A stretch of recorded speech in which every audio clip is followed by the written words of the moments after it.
사도행전 16장 25절부터 34절까지 한밤중에 바울과 실라가 기도하고 노래로 하나님을 찬양하며 죄수들이 그들의 말을 듣는데 갑자기 큰 지진이 나서 감옥의 기초가 흔들리고 즉시 모든 문이 열리며 모든 사람의 결박이 풀리니라.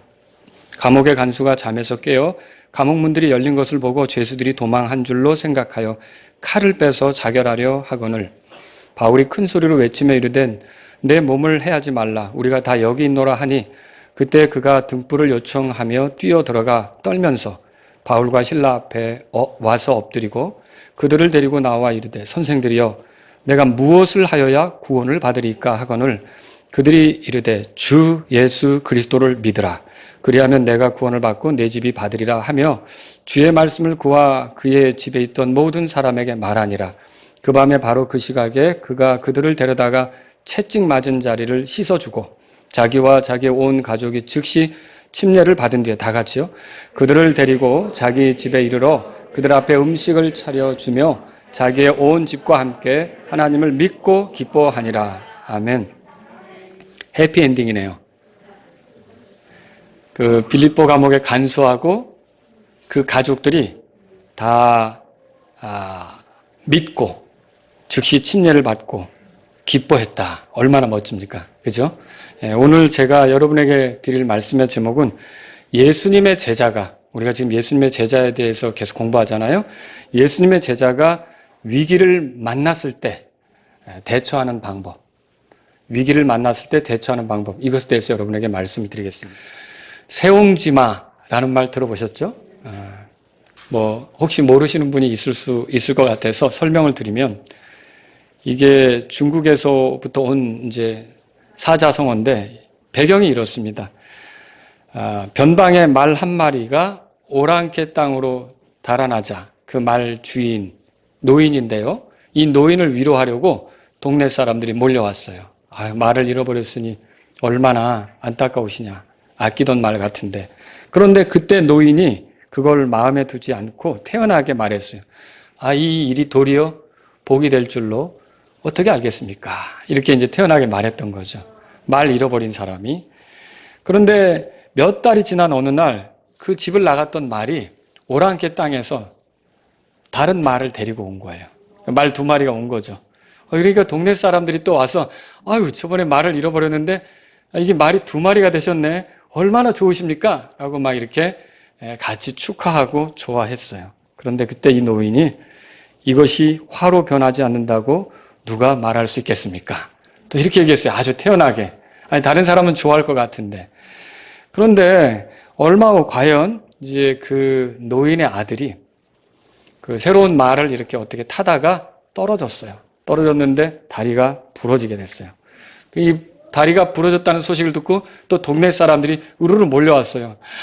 이거 어떻게 하나. 이 아들의 다리가 부러져서라고 이제 걱정하면서 많이 염려를 했던 거죠. 그러자 노인은 슬퍼하는 기색도 전혀 없이 태연하게 이것이 또 행복으로 바뀔지 누가 알겠습니까? 또 이렇게 얘기를 한 거예요. 그런데 정말 이 일로부터 약 1년이 지난 뒤 오랑캐가 쳐들어왔어요. 그러니까 이제 병사들을 소집할 거 아닙니까? 그런데 젊은이들이 많이 전쟁터로 끌려가게 됐는데 그 마을에서 전쟁터로 나간 대부분의 젊은이들이 다 죽고 돌아올 수가 없었어요. 근데 이 아들은 다리가 다쳐서 전쟁터에 나갈 수가 없었던 거예요. 그래서 결국은 목숨을 부지했다. 그렇게 우리가 이제 전해오면서 이 세옹지마라는 말을 씁니다. 뭔 얘기냐면 당장 위기를 만났지만 이 위기가 어떤 결과로 이어질지는 아무도 모른다는 거죠. 여러분이 또 전화위복, 오늘은 또 한자 공부를 많이 하는 것 같은데 전화위복 들어보셨죠? 이게 재앙, 화가 어떤 이제 복이 될지, 그러니까 재앙과 화가 복으로 바뀔 수도 있다. 이런 걸 얘기하는 게 이제 전화위복 이렇게 말하죠. 자, 오늘 그 같은 이야기가 이 성경 본문에 있는 거예요. 사도 바울하고 실라가 전도 여행을 하면서 만났던 일이 그걸 보여주고 있어요. 사도 바울도 예수님의 제자죠. 그리고 실라도 예수님의 제자죠. 이 두 사람이 이렇게 전도 여행을 하면서 만났던 이 일들을 우리가 살펴보면서 전화위복, 이것의 멋진 그림을 보고 우리가 여기서 배울 수 있는 것을 한번 찾아보자라고 하는 거죠. 그래서 제가 이 이야기를 여러분에게 이제 소개하면서 우리가 얻을 수 있는 교훈들을 찾으려고 하는데, 첫 번째로 말씀드리려고 하는 것은 바울과 실라가 만난 위기예요. 자, 바울은 본래 2차 전도여행 때 소아시아 지역을 두루 다니면서 1차 전도여행 때 자기가 세웠던 교회 있잖아요. 이 교회들을 살펴보고 다시 말씀을 그곳에 가서 전하면서 그들을 확신시키는 거, 이거를 계획했던 거예요. 근데 사도행전 16장 가보세요. 거기 보면은 초반에 그런 내용들이 써 있어요. 그런데 7절에 보면 성령께서 그걸 허락하지 않으셨다고 돼 있고요. 그래서 8절에 보면 무시아를 지나 드로아로 내려갔다고 그랬어요. 드로아는 트로이라고 들어보셨죠? 네, 트로이 목마 하면 또 유명하잖아요.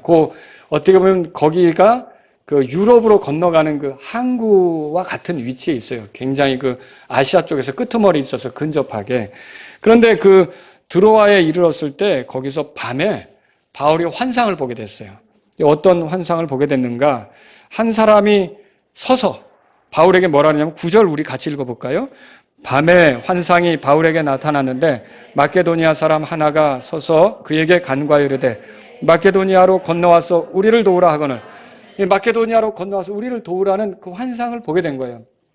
그러니까 이 환상을 보고 나서 바울이 어떤 생각을 했느냐? 야, 이것은 주님의 부르심이다. 그러니까 주님이 우리를 아시아에서의 사역을 접고 유럽으로 들어가게 하시는 게 맞다. 자, 이렇게 생각해서 이 마케도니아 쪽으로 들어가는 여행을 시작하게 된 거죠. 그렇게 해서 마케도니아로 들어가서 마케도니아의 중심 지역 도시인 그 빌립보에 이르게 된 겁니다. 여러분이 잘 아시다시피 빌립보에서 루디아라고 하는 여자가 회심하게 된 거, 바울을 통해 예수님 믿게 된 거 들어보셨죠?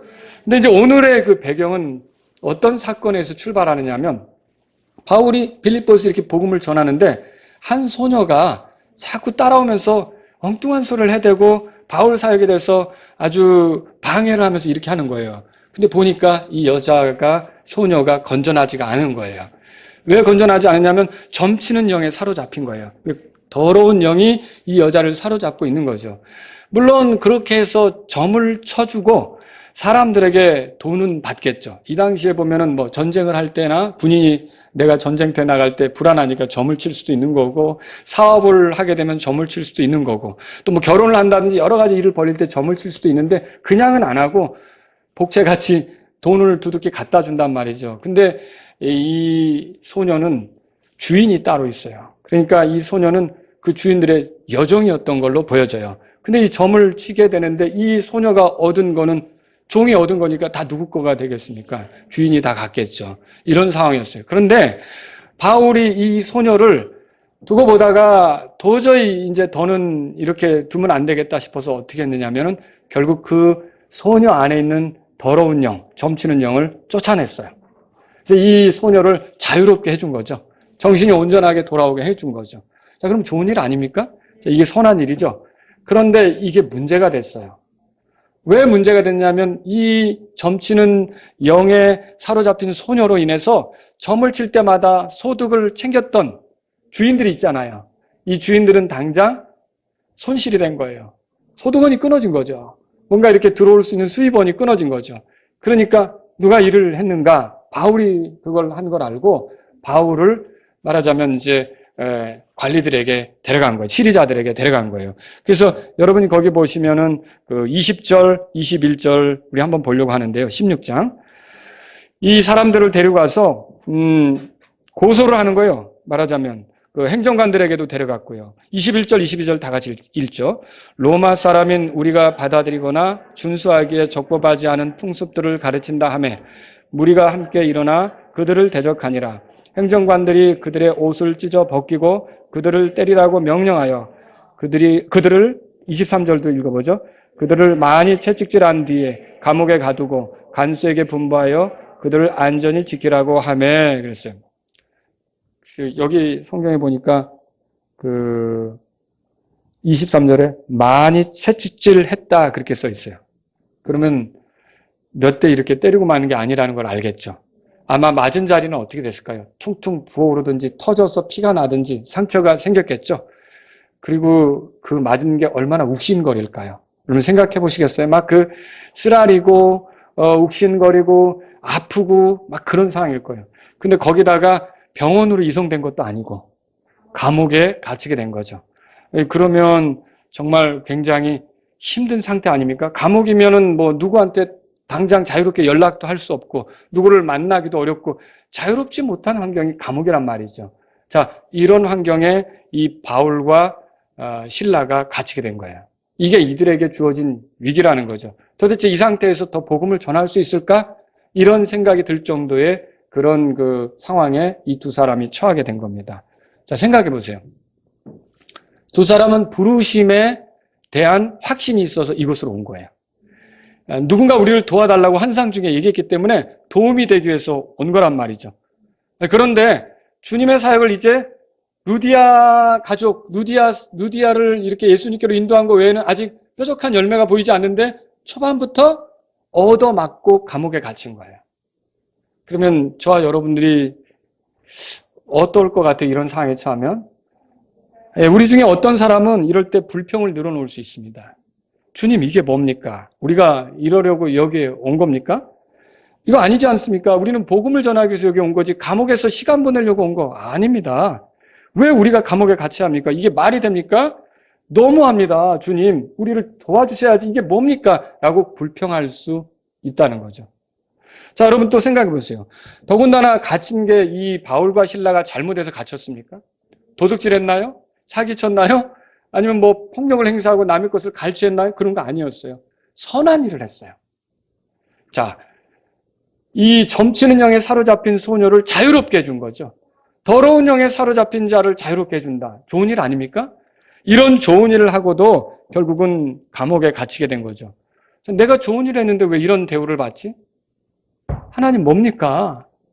내가 왜 이런 일을 당해야 합니까? 내가 뭘 잘못했습니까? 내가 도둑질했습니까? 사기를 쳤습니까? 누구 걸 갈취했습니까? 왜 내가 복음을 전하려고 했는데 이렇게 있어야 합니까? 하나님 왜 이런 거 안 막아주십니까? 라고 우리 같으면 불평을 할 수도 있다는 거죠. 또 바울은 로마 사람이었어요. 그러면 로마 사람이라면 여기 뒤에 우리가 읽어보면요. 37절에 보세요. 같이 읽어볼게요. 37절. 바울이 그들에게 이르되 그들이 로마 사람인 우리를 죄도 정하지 아니하고 공개적으로 때리고 감옥에 가두었다가 이제는 몰래 몰아내려 하느냐? 참으로 그럴 수 없으니 그들이 직접 와서 우리를 데리고 나가야 하리라 하니라. 자, 로마 사람은 원래 죄라고 하는 게 명확하게 드러나지 않으면 때릴 수가 없는 거예요. 근데 바울은 로마 사람인데 이 바울에 대해서는 명확하게 뭐 변호사도 고용하지 않았고 공정한 재판도 받지 않았는데 결국은 그 한쪽의 말만 듣고 이렇게 때린 거죠. 그럼 억울한 일 아닙니까? 내가 주님을 섬기는데 왜 이런 부당한 일을 당해야 합니까? 내가 주님을 섬기는데 왜 이런 그 적법하지 않은 일을 대우를 받아야 됩니까? 이게 바울로서는 굉장히 화가 치밀 수도 있고 불평을 쏟아낼 만한 일이라는 거죠. 그래서 바울과 실라에게 지금 주어진 이 상황이라는 건 굉장히 위기라는 거예요. 위기. 자유롭지 않잖아요. 여러분과 저도 주님을 섬기며 살아가다가 이런 일 만날 수 있지 않습니까? 나는 주님을 위해서 한 거예요. 그리고 주님을 기쁘게 하려고 뭔가를 시도한 거예요. 그런데 코너에 몰린 거죠. 자유롭지 않게 된 거죠. 여러분 우리가 생각해보면 질병에 걸려도 자유롭게 뭔가를 못해요. 침상에 누워있으면, 병상에 누워있으면, 그죠? 주머니에 돈이 떨어져도 자유롭게 못해요. 누가 만나자 그래도 다음에 보자 이렇게 얘기하죠. 안 그렇겠습니까? 그렇죠? 사람과의 관계가 틀어져 버려도 자유롭지 못해요. 그 사람이 있는 쪽으로는 지나가기가 어려운 일이 생길 수도 있는 거죠. 그렇지 않습니까? 이렇게 자유롭지 않은 환경, 그것처럼 지금 바울과 실라가 감옥에 갇혀 있다는 거죠. 자유롭지 않은 환경이 있는 거예요. 이게 바울과 실라에게 주어진 위기다. 그렇게 볼 수 있는 겁니다. 여러분과 저도 이런 위기를 안 당한다고 말할 수 있겠습니까? 여러분이 일하는 일터에서 혹은 생활하는 그 가정에서 여러분의 건강에 어떤 어려움이 오고 또는 여러분이 누군가와 관계가 힘들어지고 얼마든지 내 의도와는 상관없이 나는 그런 뜻이 없는데도 누군가가 나에 대해서 그렇게 하면서 내가 힘든 순간을 맞이할 때가 있잖아요. 그러면 그때 우리가 예수님의 제자라면 어떻게 해야 되느냐는 거죠. 자, 두 번째로 살펴볼 게 이거예요. 그러면 그때 이 위기에 처한 바울과 실라가 한 일이 뭐냐는 거예요. 25절 읽겠습니다. 무슨 일 했는지 다 같이 읽습니다. 한밤중에 바울과 실라가 기도하고 노래로 하나님을 찬양하며 죄수들이 그들의 말을 듣는데 그랬어요. 아마 우리가 상황이 이러면 이럴 거예요. 야, 진짜 죽겠네. 아, 힘들다 진짜. 정말 짜증난다. 왜 내가 주님을 위해 살려고 하는데 이렇게 되는가? 이런 말을 할지도 모르겠는데 바울은 그렇게 했어요? 안 했어요? 여기 보시면 그렇지 않아요? 한밤중에 바울과 실라가, 이 한밤중이라는 표현도 기가 막혀요. 성경이 이렇게 써질 때 한밤중이 뭐예요? 아주 깜깜한 순간 아닙니까? 바울과 실라가 처한 상황이 얼마나 암담한지, 얼마나 깜깜한지를 이런 표현으로 비춰 보여주고 있다는 거죠. 근데 이 속에서 바울과 실라가 한 일은 뭐냐? 기도하고 노래로 하나님을 찬양했다. 이게 지금 보여주고 있어요. 자, 채찍 맞은 자리 멀쩡하겠습니까? 부풀러 올랐고 찢어졌고 쓰라리고 아프고 통증이 느껴지고 이럴 거 아닙니까? 왜 내가 여기 들어와야 되는지 도대체 이유도 모르고 이렇게 갇혀 있는 거예요. 이런 상처, 이런 아픔, 이런 순간에 바울과 실라가 했던 거 뭐냐? 성경에 뭐라고 써 있습니까, 여러분? 기도하고 노래로 하나님을 찬양했다 이거죠. 자, 이게 믿음이에요. 이게 믿음이에요. 믿음이 있다고 우리가 많은 얘기를 해도 믿음이란 결국 위기의 때에 드러나는 거예요. 그러니까요, 믿음이 있는지 없는지 여부는 힘들 때 보면 안다니까요. 이거 좋을 때는 누구든지 찬송할 수 있죠. 노래할 수 있죠. 근데 사람이 어려움에 처했을 때 어떻게 하는지를 보면 그 사람에게 믿음이 있느냐, 믿음이 없느냐가 이제 드러나는 거죠. 어떤 사람이 그런 말을 하더라고요. 좋을 때만 하는 사랑은 사랑이 아닙니다. 근데 제가 믿음에도 적용하고 싶어요. 여러분, 좋을 때만 믿는다고 하는 믿음은 믿음이 아니라는 거죠. 믿음은 좋을 때도 믿지만 좋지 않을 때도 믿는 게 믿음이에요. 여러분, 믿음은 하나님 말씀에서 오잖아요. 하나님 말씀이 내 상황이 좋을 때만 역사합니까? 하나님 말씀이 내 상황이 좋을 때만 소망이 되는 겁니까? 하나님 말씀은 내 상황이 좋지 않아도 내게 위로가 돼요. 하나님 말씀은 내가 좋지 않은 상황 속에 있어도 내게 소망이 되는 거예요. 그 하나님 말씀을 의지한다면 얼마든지 믿음을 보여드릴 수가 있는 거죠. 그래서 위기는 우리의 믿음을 드러낼 수 있는 좋은 기회예요. 근데 위기의 때, 죽겠다. 못 살겠다. 괴롭다. 짜증난다. 이런 말을 많이 하는 것은 믿음이 아닙니다. 믿음이 없는 거죠. 정말로 여러분과 제가 오늘 이 빌립보 감옥에 갇힌 바울과 실라를 통해서 볼 게 있다는 거예요. 바울과 실라는 기도하고 노래로 하나님을 찬양했어요. 기도가 뭐예요? 그냥 종교의식입니까? 그냥, 이 상황에서 벗어나게 해주세요. 이런 종교의식이냐는 거죠. 여러분, 기도는요, 이런 거예요. 하나님을 신뢰한다는 표현이에요. 그러니까 하나님에 대한 신뢰가 없이, 나 좀 이 상황에서 벗어나게 해주세요. 이거는 푸념이죠. 그 기도라고 할 수가 없는 거죠. 하나님에 대한 신뢰가 없으면 그건 그냥 떠든 거예요. 종교적으로 이 이교도들이 막 같은 말을 반복하는 것과 같은 거죠. 기도의 중요한 건 하나님에 대한 신뢰예요. 하나님에 대한 신뢰가 빠지면 기도라고 할 수 없는 거예요. 푸념이지. 정말로 우리가 제대로 하나님께 기도한다면 신뢰가 있는 거고요. 기도는 또 하나님께 맞추는 거예요. 내 원함에 맞추는 게 아니라 하나님께 맞추는 거죠. 기도는 그런 거죠. 기도는 또 하나님의 뜻을 존중한다는 거예요. 내가 원하는 바가 있지만 하나님의 뜻이 무엇인지 그 뜻대로 이루어져 하나님께 영광이 되기를 바랍니다. 그 기도죠. 여러분, 기도에는 그래서 감사가 들어있어요. 기도할 때 여러분이 그냥 합니까? 처음에 우리 기도 몇 가지 요소 얘기하잖아요. 감사하죠? 오늘 대표기도 하시는 분들도 보면 그래요. 하나님 이러저러 해서 감사합니다. 감사가 나오잖아요. 마음에서부터 진짜 감사가 있는 게 기도예요. 감사를 잃어버리면 기도라고 할 수 없는 거예요. 그냥 하나님께 짜증을 부리는 거지. 정말로 우리가 기도한다면요, 여러분, 하나님께 감사를 드릴 수 있어야 돼요. 감사하는 마음이 없다 그러면 기도가 아닌 거죠. 기도는 자기를 살피는 것이 들어있어요. 그래서 우리가 죄를 자백하는 것도 있잖아요. 혹시 내가 부족한 것은 없는가? 내가 주님을 기쁘게 하지 못한 것은 없는가? 이런 것들을 살피는 게 또 기도잖아요. 또 여러분, 기도에는 뭐가 있어요? 하나님을 찬양하는 것이 들어있죠. 하나님은 대단하십니다. 하나님은 멋지십니다. 하나님은 탁월하십니다. 하나님은 섬세하십니다. 하나님 지혜로우십니다. 하나님 능력이 있으십니다. 하나님께서 나를 다 아시죠. 하나님께서 나를 도우실 수 있죠. 하나님에 대해서 찬양하는 것. 불평이 있으면 기도라고 할 수 없는 거죠. 그거는 진짜 하나님께 왕짜증을 부리는 거죠. 기도는 하나님을 찬양하는 거란 말이에요. 그런데 하나님께 그냥 얘기했다고 그게 종교적으로 하는 것이 될 수 있는 거예요. 정말 기도는 하나님을 찬양하는 거예요. 하나님에 대한 신뢰, 그분의 영광을 구하는 표현들이 기도 속에 들어있다는 거죠. 지금 상황이 이러할지라도 주님이 영광 받으시기를 원합니다.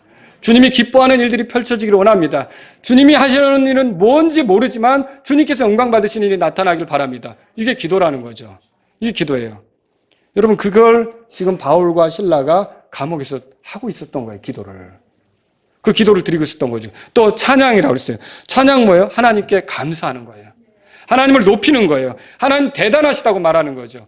그런데 이런 찬양은 내 상황이 어떻든 변함없이 하나님을 존중하고 높이는 거거든요. 하박국 대언자가 이렇게 말했죠. 비록 무화과 나무가 꽃을 피우지 못하고 포도나무에 열매가 없으며 올리브 나무에 수고의 열매가 없고 밭이 먹을 것을 내지 아니하며 우리에서 양떼가 끊어지고 외양간에 솥대가 없을지라도 나는 여전히 주를 기뻐하며 내 구원의 하나님을 기뻐하리로다. 읽어보신 적 있죠? 하박국서 3장 17절에서 18절에 써 있네요. 자, 이게 내가 농사했는데 밭에 아무것도 거둔 게 없고 가축대를 키웠는데 외양간이 텅텅 비고 무슨 질병이 돌았는지 이렇게 내 손에 잡힐 만한 게 없는 거예요. 빈손이 된 거죠. 그런데도 하박국 대언자는 뭘 말하고 있어요? 나는 여전히 주를 기뻐한다. 그러면 찬양이란 건 그런 거죠. 내가 상황이 이래도 나는 여전히 주를 기뻐합니다. 나는 여전히 주를 신뢰합니다. 나는 주를 최고의 분으로 생각해서 주님을 높여드립니다. 이게 찬양이란 말이죠. 그러니까 바울과 실라가 빌립보 감옥에서 했던 게 바로 그런 거라는 거죠. 반대로 불평은 뭐죠? 불평은 감사가 없다는 뜻이에요. 근데 모든 영적인 문제는 여기서부터 시작돼요. 그러니까 불평에서부터 시작해요. 감사를 잃어버린 데서부터 모든 영적인 문제가 첫 단추가 되더라고요. 실족하는 거, 뒷걸음질 치는 거, 게을러지는 거. 하나님의 은혜가 귀한 줄로 알고 감사에 넘치면 그럴 수 없어요. 그런데 감사를 잃어버리는 것부터 사람이 병들기 시작하는 거예요. 누구는 그러잖아요. 하루에 3가지만이라도 감사하고 살아라. 여러분, 우리가 가만히 생각해 보면 아무리 상황이 어려워도 감사할 거 있거든요. 근데 감사를 안 하는 거예요. 감사하다고 말을 안 하는 거죠. 하나님을 신뢰하지 않는다는 뜻이에요. 그래서 불평은 하나님을 신뢰하지 않는다는 뜻이에요. 그리고 불평은 하나님께 기대하지 않는다는 뜻이에요. 여러분과 저는 모든 상황에서 하나님을 기대할 필요가 있습니다. 하나님은 능력이 있으신 분이에요. 하나님은 도와주실 수 있는 분이에요. 하나님은 위로해 주실 수 있는 분이에요. 근데 왜 하나님에 대한 기대를 버리고 불평을 쏟아놓습니까? 여러분, 이 불평은 하나님에 대해 기대하지 않는다는 뜻이죠. 우리가 하나님에 대해 기대하면 불평할 수 없어요. 저는 주를 바라봅니다. 이렇게 하지. 저는 주님을 신뢰합니다. 이렇게 하지. 그래서 저와 여러분들이 이런 상황 속에서 불평이라는 건 최악의 처신이라는 걸 알아야 돼요.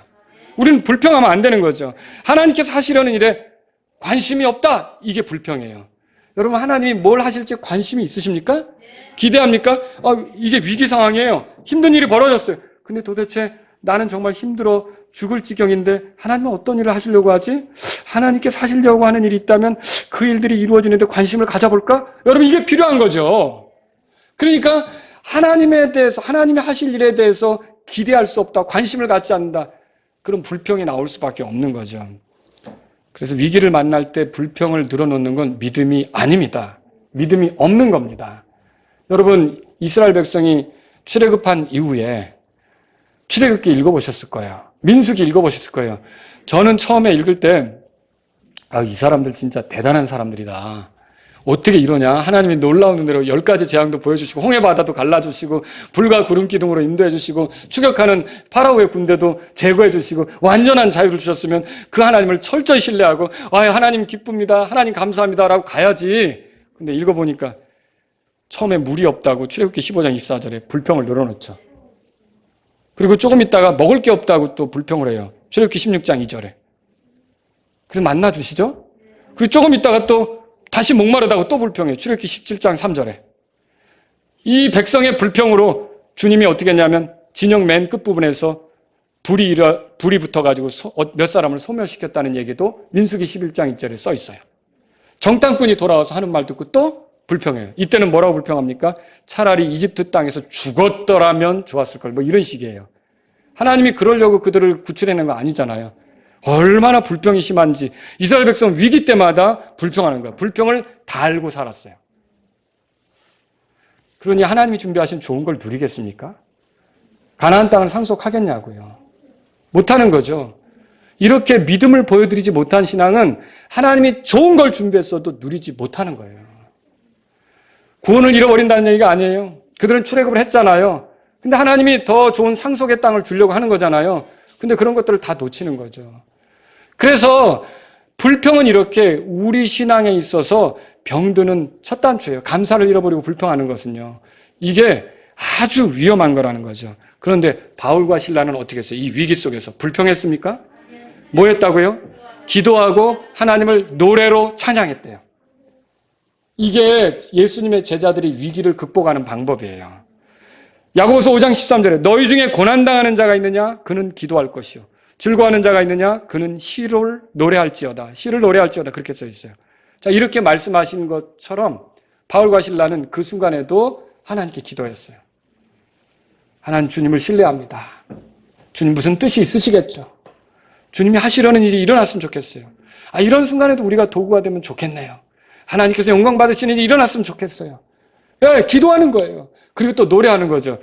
여러분, 우리 찬송 알잖아요. 힘들 때 찬송 부르면 마음이 밝아지는 거 아시죠? 여러분이 지쳤을 때 찬송 부르면 마음이 새롭게 되는 거 경험해 보셨을 거 아니에요? 자, 이 바울과 실라도 그렇게 찬송을 했다는 거죠. 근데 찬송을 잃어버리고 불평을 계속 달고 산다. 그러면 그건 믿음 있다고 할 수가 없는 거죠. 그 믿음은 믿음도 아니고요. 그런 식의 예수님의 제자가 살면 예수님이 준비한 좋은 것을 절대로 누릴 수가 없어요. 가나안 땅에 못 들어간 사람들을 생각해 보시면 알아요. 믿음을 보인 여호수아와 갈렙만이 누렸던 거예요. 여기서 주목해야 될 표현이 있어요. 25절에 보세요. 그들이 기도하고 노래로 하나님을 찬양할 때 죄수들이 그들의 말을 들었다고 돼 있어요. 자, 이게 굉장히 중요합니다. 여러분, 우리가 위기를 만났을 때 어떻게 하는지를 세상 사람들이 본다는 말이에요. 세상 사람들이 듣는다는 말이에요.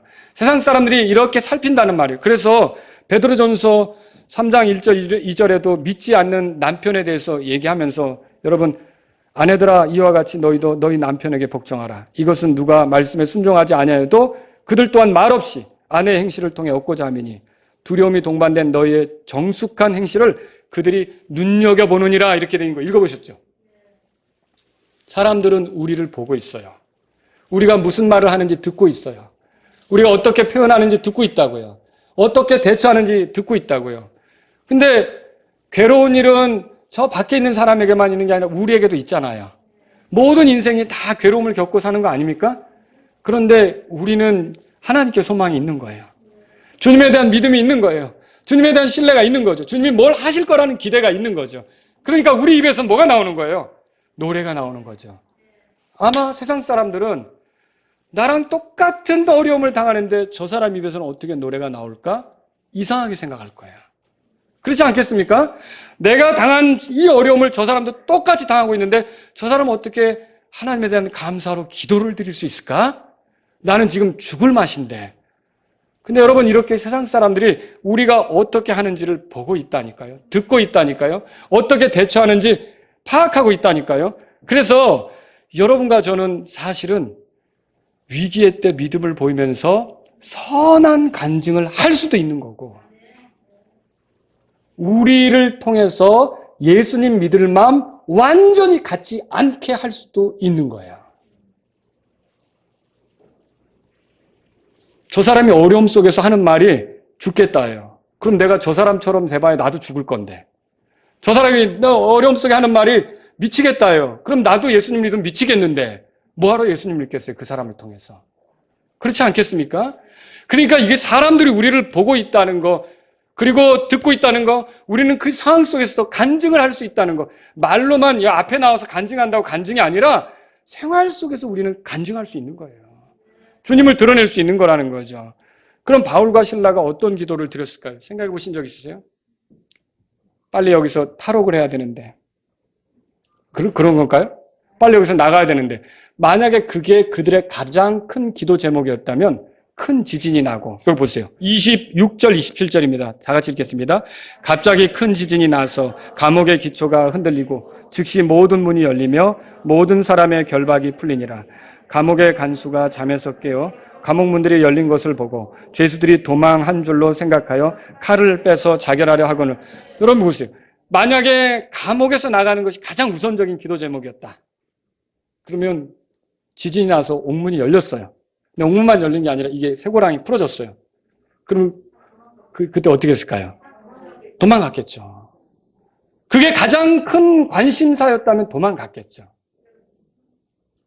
그렇지 않겠습니까? 그리고 이제 나가가지고 이제 교회마다 돌아다니면서 우리가 기도했더니 옥문이 열리고 우리가 자유롭게 됐습니다. 아, 여러분 어려울 때 기도하시면 옥문이 열리고 쇠고랑이 풀어지고 이런 경험을 할 수 있습니다. 뭐 이런 간증을 했겠죠. 근데 여러분 만약 그렇게 됐더라면 간수는 어떻게 됐을까요? 자결했겠죠? 구원받은 채로 죽었을까요? 지금 어떻게 해야 구원을 받느냐고 물어봤잖아요. 그럼 구원받은 상태예요? 구원받지 못한 상태예요? 그럼 구원받지 못한 상태에서 자결했다면 어떻게 되겠어요? 지옥으로 가겠죠? 여러분 이거 잘 생각하시라는 거죠. 지금 이 바울과 실라의 가장 큰 관심은 감옥에서 나가는 게 아니었어요. 여기서 하나님이 무슨 일을 하실까? 하나님이 어떤 일로 영광을 받으실까? 또 어떤 사람에게 주님을 믿는 기회가 올까? 여러분 이거 아시겠어요? 이게 바울의 큰 관심사였다는 거죠. 그래서 위기의 때 자기의 안위나 회복 이런 거에만 관심이 있고 자기의 건강, 자기가 어떻게 잘 될지 이거에만 관심이 있고 하나님의 일에 대한 관심이 없다. 이건 잘못된 겁니다. 이거는 예수님의 제자다운 게 아니죠. 제대로 된 믿음이 아니라는 거죠. 정말로 우리가 위기의 때 하나님은 도대체 이 속에서 뭘 하시려고 하는가? 하나님은 뭘 원하시는 것인가? 하나님은 무엇을 통해 영광 받으시려고 하는가? 하나님께서 기뻐하실 것은 뭔가? 이거를 생각해야 돼요. 근데 그게 아니고 달아날 생각만 했다면 옥문이 열리자마자 튀어나갔겠죠. 신라! 뛰어! 이렇게 했겠죠, 바울이. 근데 그게 아니었던 거예요.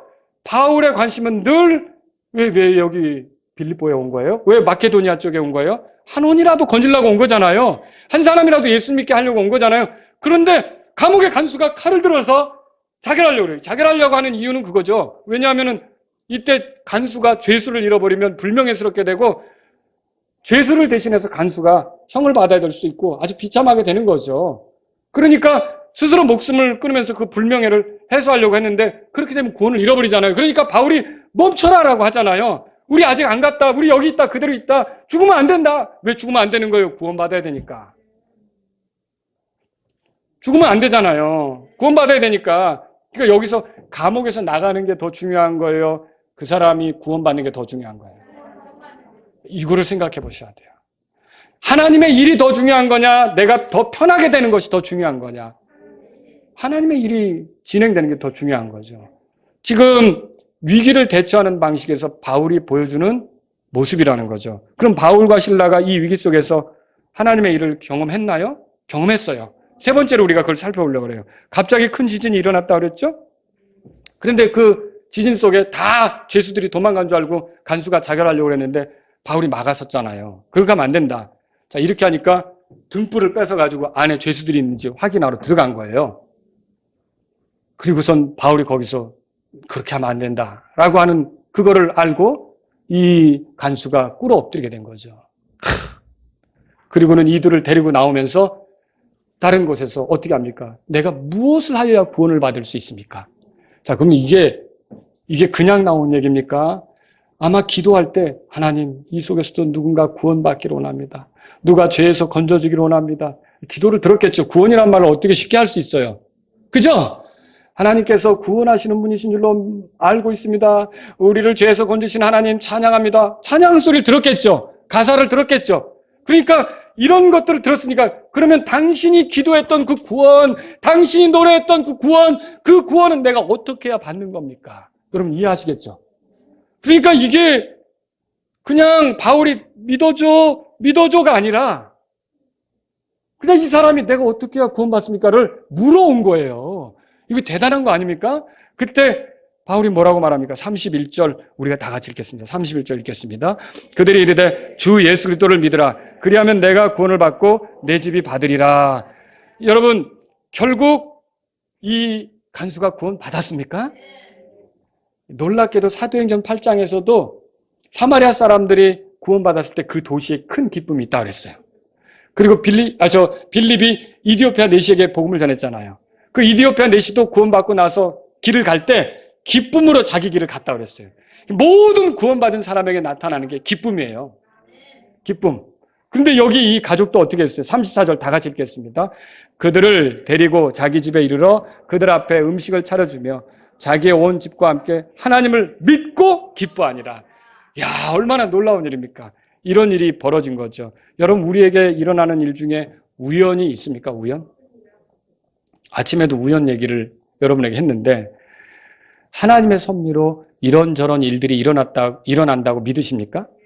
어디 학교로 진학하는 거, 어느 회사에 취직하는 거, 어떤 사람을 만나는 거, 어떤 병원에 입원하는 거, 어디로 이사 가는 거, 어떤 봉사를 하게 되는 거, 다 이게 우연은 없어요. 우연은 없어요. 이게 하나님께서 놀랍게 일하시는 거란 말이죠. 자, 하나님께서 우리를 이끄시고 다루시고 계신 거예요. 그걸 통해서 영광을 받으려고 하신단 말이죠. 바울은 마침내 감옥의 간수와 그 가족을 구원하시는 하나님의 일하심을 보게 된 거예요. 그럼 여기서 그 바울하고 실라는 왜 거기에 들어간 거예요? 우리가 결말을 보잖아요. 이들을 구원하기 위해서 거기에 들어간 거예요. 들어가는 모습이 좀 험했죠. 맞아서 들어갔으니까. 근데 주님에 대한 믿음, 신뢰를 가지고 있던 이 사람들이 그릇이 되기 딱 좋은 상태였어요. 복음을 전하기에 아주 좋은 믿음을 보여드리고 주님을 신뢰한 이 사람들이 다른 이들을 주님께로 인도하는 그릇으로 딱 좋은 상태였다니까요. 그래서 결국 이 두 사람을 통해서 빌립보 감옥의 간수, 그 간수의 가족들이 간수도 그렇고 다 구원받아서 한나라 생명책에 그 이름, 어린 양의 생명책에 이름이 기록되는 놀라운 일이 벌어진 거죠. 여러분, 이게 대단한 거 아닙니까? 예수님의 제자들은 이렇게 믿음으로 삽니다. 삶은 순탄하지 않고 위기가 있기 마련입니다. 그런 위기 때 믿음을 보이는 것이 제자의 삶이죠. 믿음은 위기 때 다음과 같은 걸 생각해요. 이 세 가지를 말씀드리고 끝날게요. 첫 번째, 위기의 때 하나님의 영광을 생각합니다. 감옥에 갇힌 바울과 실라가 감옥에서 벗어나는 것만 골몰했다면 큰 지진이 있은 후에 도망가는데 급급했을 거예요. 근데 그게 우선이 아니에요. 이걸 통해 누가 하나님을 알까? 이걸 통해 누가 예수님께로 인도될까? 이걸 통해 누가 구원받을까? 여기에 더 관심이 있는 거죠. 그들의 관심은 그 어려움, 위기 속에서도 하나님의 영광을 드러내는 데 있었던 거예요. 결과적으로 감옥에 갇히지 않았다면 빌립보 감옥의 간수를 만날 수 있었을까요? 만날 수 없었죠. 그러니까 돌아보면 감옥에 갇히는 것이 어떻게 보면 간수와 그 가족을 위해서는 잘된 일이었죠. 당장은 불편했지만 여러분, 그렇다는 거예요. 우리의 어떤 일은 당장은 불편하지만 누구에게는 복된 일이 될 수도 있다는 거예요. 그러니까 우리가 이렇게 힘든 일만 생각하고 그 힘든 일에만 사로잡혀서 끙끙거릴 게 아니라 이게 누군가에게는 복된 일이 될 수도 있다는 걸 알아야 돼요. 하나님에 대한 기대를 가져야 돼요. 하나님께서 이런 상황 속에 어떤 일을 하실 것인가에 대한 기대를 가져야 되는 거죠. 근데 그런 기대가 없으면 힘들기만 한 거예요.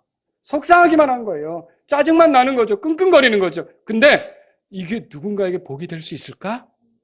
아, 내가 주님을 신뢰하고 주님을 의지하면 주님은 나를 그릇으로도 쓸 수가 있겠구나. 여러분, 그러면 병실에 누워서도요, 다른 사람에게 예수님을 말할 수 있어요. 그 사람이 나에게 물어볼 수 있죠. 가만히 보니 나랑 똑같은 수술을 하신 것 같은데 되게 힘들어 보이십니다. 그런데 노상 그렇게 찬송이 있으시네. 아우, 그게 어떻게 그렇게 가능합니까? 라고 물어온다면 나도 그렇게 좀 살고 싶은데 뭐라고 얘기해 주겠어요? 내 안에 예수님이 사십니다. 예수님을 믿으십시오. 이렇게 좋은 일 아닙니까? 그런데 똑같은 어려움을 당하고 있는데 하나님이 이걸 누군가에게 복이 되게 할 거를 생각을 못 하는 거예요. 그럼 나에게 짜증이 있죠. 원망이 있죠. 불평이 있죠. 괴롭다고 아주 한탄하죠. 속상하다면 쏟아놓죠. 그럼 이걸 지켜보는 사람은 근데 기도한다고 그러고 교회 다닌다고 그래요. 근데 저 사람처럼 되고 싶을까요? 저 사람처럼 되면 나도 짜증나고 속상할 것 같고 기분 나쁠 것 같고 괴로울 것 같은데 그걸 듣겠냐는 거죠. 여러분과 저는 참으로 이 부분을 통해서 위기를 만났을 때 어떻게 대처해야 되는지를 알아야 된다는 거죠. 바울과 실라의 관심은 그 순간에서도 자신을 통해 하나님께서 영광 받으시는 것에 있었다는 거죠. 한 혼이라도 하나님께로 돌이키는 것에 대해 큰 관심이 있었다는 거죠. 두 번째, 위기의 때 다른 사람을 더 생각하라는 거죠. 그게 예수님의 제자예요. 위기의 때 하나님을 신뢰하는 사람은 기도한다고 그랬죠. 하나님께 감사하는 사람은 노래로 하나님을 찬양한다고 그랬어요. 사람들은 예수님의 제자가 위기 때 어떻게 처신하는지를 봅니다. 바울과 실라는 감옥에서 자유롭지 않았어요. 그런데 그 자유롭지 않은 순간 뭐 했어요? 자기들의 말, 자기들의 생각, 자기들의 기대, 이걸 다 하나님께 집중시켰어요. 하나님을 바라본 거죠. 그리고 하나님께 기도했어요. 하나님께 찬송했죠. 노래했죠. 자, 이거를 죄수들이 들었다고 그랬죠. 간수도 들었겠죠. 그렇게 소리 내서 노래했으니까 간수도 들었겠죠. 그렇죠? 자, 그러면 그 여유 있음, 그 주님에 대한 신뢰로 이렇게 보여준 사람이 옥문이 열렸는데 쇠고랑이 풀렸는데 도망간 줄로 알았거든요. 근데 그게 아니라 죽으면 안 된다. 우리 생각하고 있는 거예요. 간수 생각하고 있는 거죠, 말하자면. 여러분 보세요. 나만 생각하면 도망가죠. 그렇지 않겠습니까? 그런데 누구를 생각하는 거예요? 간수는 아직 죽으면 안 되는 사람이에요. 구원받아야지. 죽기 전에 구원받아야지. 죽으면 안 되는 사람이죠. 그러니까 누구를 먼저 생각해요? 자기를 생각하는 거예요? 다른 사람을 생각하는 거예요? 다른 사람을 생각하는 거죠. 정말 믿음이 있다면 위기의 때 다른 사람을 먼저 생각합니다. 그게 믿음이라는 거죠. 그래서 다른 사람은 얼마나, 보세요. 감옥의 간수가 얼마나 위기에 빠졌는가. 내 위기도 크지만 저거 위기구나, 저 사람. 저렇게 해서 불명예스럽게 되고 죽는다면 저거 정말 얼마나 끔찍할까. 위기구나. 다른 사람을 더 생각한다는 거죠. 저와 여러분들이 십자가에 못 박혀 계셨던 예수님을 생각한다면 예수님은 그 고통 속에 있는데도 사람들이 막 손가락질 하는데도 그 사람들 위해서 기도하잖아요. 저들은 자기의 죄들을 알지 못합니다. 저들을 용서해달라고 하잖아요. 누구를 생각하는 거예요?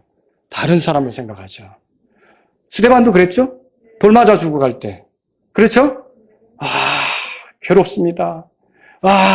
내가 복음 전하다 돌을 맞다니. 속상합니다. 이게 뭡니까? 정말 신경질 납니다. 이런 거였습니까? 그 사람들을 위해서 기도하잖아요. 저들은 자기들이 하는 걸 모릅니다. 불쌍히 여겨달라고, 용서해달라고 그렇게 기도하잖아요. 다른 사람을 위해 기도하는 거예요. 예수님의 제자들이 그렇다는 거죠. 저와 여러분들이요, 오늘 이 말씀을 통해서, 위기의 때 내가 나만 힘든 걸로 생각할 게 아니라 다른 사람도 위기에 있다, 어려움에 있다, 이거를 볼 줄 알아야 된다는 것을 기억하시면 좋겠습니다. 세 번째로 위기의 때 하나님이 하시는 일을 생각하라는 거죠. 기도하고 찬양하고 이렇게 할 때 하나님이 뭔가를 하셨어요. 큰 지진이 났죠? 자, 그런데 이때 자기만 살겠다고 달려간 게 아니었어요. 그 간수를 생각했던 거죠. 그랬더니 간수가 와서 무엇을 하여야 구원을 받으리까? 이렇게 물었잖아요. 여러분, 사람들이 우리에게 와서 이렇게 물어본다면 얼마나 좋겠어요. 그렇지 않습니까? 나도 당신처럼 살고 싶은데 라고 물어보면 얼마나 좋겠어요. 자, 어떤 사람은 절대 우리에게 물어올 수가 없습니다. 내가 교회 다니고 기독교인이라고 얘기해도 나에게는 결코 묻고 싶어 하지 않습니다. 왜냐하면 위기의 때 내가 하는 말이나 그 사람이 만난 위기 속에 그 사람이 하는 말이나 똑같거든요. 그리고 어려움 속에 있을 때 내가 하는 말이나 그 사람이 어려움을 만났을 때 하는 그 말이나 똑같거든요. 그런데 뭐하러 나 같은 사람이 되려고 하겠어요. 그런데 만일 내가 주님에 대한 신뢰로, 주님에 대한 감사로 믿음을 표현한다면 그 사람은 어느 날 나에게 나도 좀 당신처럼 살아보고 싶다라고 물을 수가 있다는 거죠. 그때가 기회죠. 그때가 복음을 전할 수 있는 기회죠. 여러분, 그래서 우리가 힘들다, 죽고 싶다, 짜증만 난다, 그런 상황 많습니다. 그러나 그때도 우리가 예수님의 제자라면 주님 감사합니다. 주님 찬양합니다. 주님 신뢰합니다. 주님께 기대합니다. 주님께서 하실 일들을 바라봅니다. 라고 나아가는 것이 우리에게 필요한 거라는 거죠. 위기의 때 우리는 무엇을 생각합니까? 하나님의 영광을 생각하십시오. 누군가 구원받도록 좋은 간증을 보이려고 하십시오. 다른 사람들을 더 생각하십시오. 하나님께서 나를 통해 무언가 하실 수 있다는 걸 생각하십시오. 예수님의 제자인 바울과 실라처럼 한다면 여러분도 대단한 일을 보게 될 거예요. 대단한 간증거리들을 갖게 될 거예요. 하나님의 영광이 나타나는 걸 보게 될 거예요. 나는 이게 정말 힘든 걸로 알아서 이 문제만 사라진다면 좋겠다고 생각을 했는데, 아니 이걸 통해서도 하나님께서 뭔가를 하시는 거를 볼 수 있다는 거죠. 내 마음의 준비가 안 된 거예요. 그릇이 안 된 거예요. 깨끗하지 않은 거죠. 불평과 원망과 짜증과 감사치 않음과 이런 걸로 내 그릇이 더럽혀져 있는 거죠. 아직 주님이 나를 쓰실 수 없는 거예요. 그러나 만일 내가 이 힘든 것도 하나님에 대한 신뢰로 감사하면서 주님께서 뭔가를 하실 수 있다는 그 기대로 이렇게 가다 보면 여러분이 바울과 실라가 경험한 것을 여러분도 경험하지 않겠습니까? 저와 여러분들이 예수님의 제자로서 이렇게 바울과 실라가 보여준 것처럼 놀라운 것들을 여러분들도 경험하는 그런 성도님들이 될 수 있기를 바랍니다. 기도하겠습니다. 오늘 이 말씀을 들으신 여러분 가운데 하나님, 제 인생 자체가 많은 위기의 연속이었습니다. 그때마다 제가 불평하고 원망하고 짜증하고 감사치 않았는데 오늘 이 말씀을 통해 제 생각을 바꾸길 원합니다. 여러분 이런 분이 있다면 기도하십시오. 하나님, 제가 위기의 때마다 거기서 벗어나는 것만 생각했지 하나님이 이걸 통해 뭘 하실까 하는 생각을 못했습니다. 이걸 통해서 하나님이 어떤 식으로 영광을 받으실까 이건 생각 못했습니다. 하지만 이제 주님에 대한 신뢰로 기도하면서 노래로 주님을 찬양하면서 주님이 하시는 일을 보려고 합니다. 이런 분이 있다면 기도하십시오. 하나님이 어느 때 저에게도 제가 사는 모습을 보면서 다가와 나도 어떻게 당신처럼 될 수 있느냐, 내가 어떻게 구원받을 수 있느냐라고 물어오는 일이 있으면 좋겠습니다. 이런 분이 있다면 기도하십시오.